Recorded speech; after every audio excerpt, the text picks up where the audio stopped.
Guys, nakakatakot man ito guys. Ang balita na nakuha ng ating kaibigan na si Linyo. Emergency po talaga ang kanyang pagparito sa lupa para po ipaabot ang kanilang nakikita doon sa kanilang kaharian. Huwag po tayong magpanik, isa manalangin po tayong lahat. Yun lang po ang ating sandata. Wala tayong magawa kung ito man po ang nangyayari doon sa Cebu, no? Wala tayong mablame dahil po alam po natin kung ano man po ang kagustuhan ng ating Panginoon. Wala tayong magawa, hindi pwede tayong sumuway dahil wala tayong kapangyarihan para labanan po ang naglalang sa atin.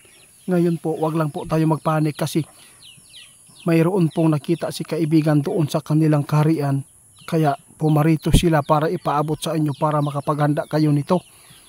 Mayroon po daw malalakas pa na lindol na masasagupa ng mga tao dito sa ating bansa. Kaya itatanong natin kung saan lugar ito tatama, kaibigan. Salamat po sa inyong pagpunta. Grabe, napaka-emergency yata ito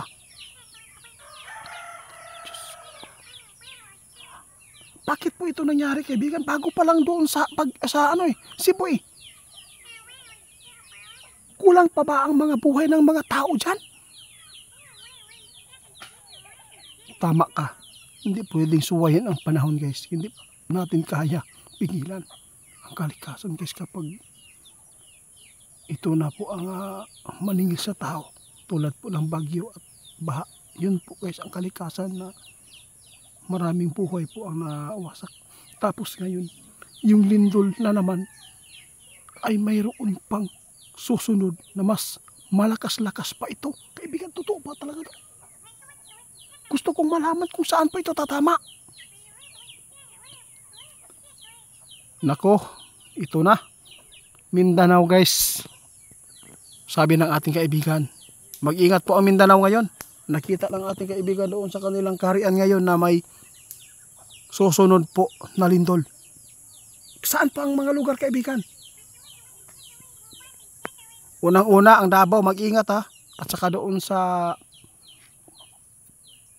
tawag dito, doon sa Cotabato daw. At saka sa Luzon pa rin.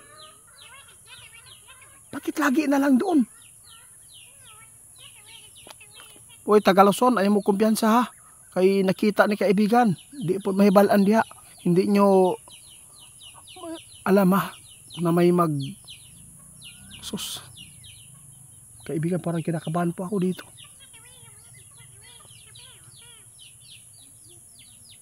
Sus, nako guys. Baka may ano pa dito.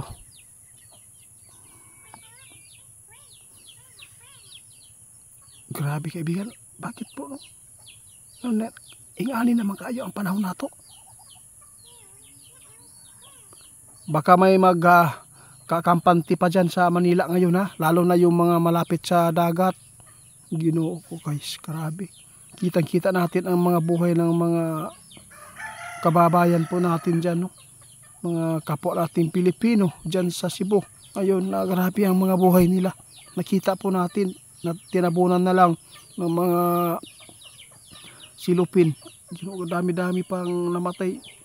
Natatakot sa kaibigan ngayon, guys, dahil meron po sila nakita na susunod na lindol na may makasagupa pa daw. Ang masakit lang dito, nakitaan ng ating kaibigan dito sa Mindanao, yung malapit sa dagat po talaga, kaibigan. Hindi lang po dito. Hindi lang po daw dito, guys, ang nakitaan. Pati Luzon. Ang lugar ng Bohol, lugar ng Cebu, Liti, huwag kayo magkampanti ngayon.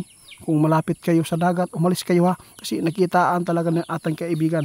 Hindi po niya alam kung saan talaga ito, tatama. Pero ang kanyang estimate ngayon, ang Mindanao po talaga ang dapat pong mag-ingat dahil ay hindi maganda po sa kanilang nakita doon sa kanilang kaharian. May mga sign po talaga daw.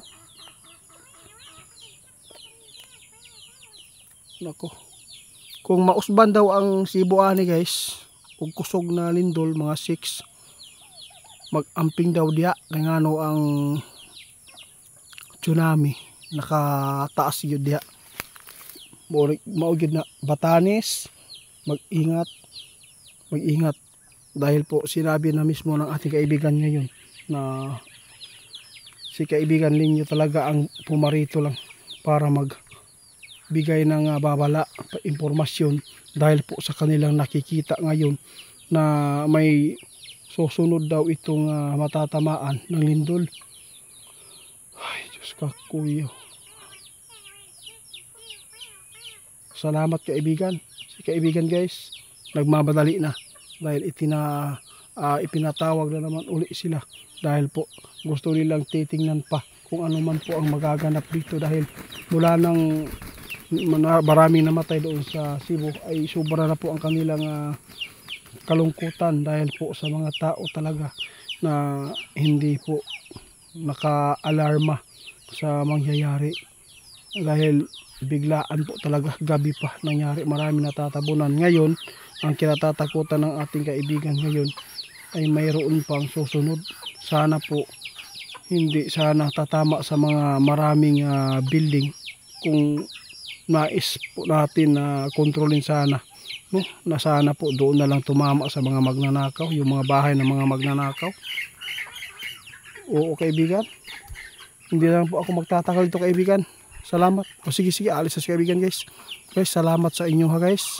Mag-amping tantanan karon sa alam po ninyo, sabi ng iba, wala tayong magawa sa panahon kung kagustuhan talaga. Alam po natin yan. Pero maraming mga lugar na pwede natin po lipatan. Tulad po yung mga sinasabi natin na mga lugar na malayo sa dagat, di ba? Yung iba nakabili sa amin dito ng lupa malapit sa amin dahil po sa aking pagpapaabot. Kaya maraming salamat po sa inyo. God bless po.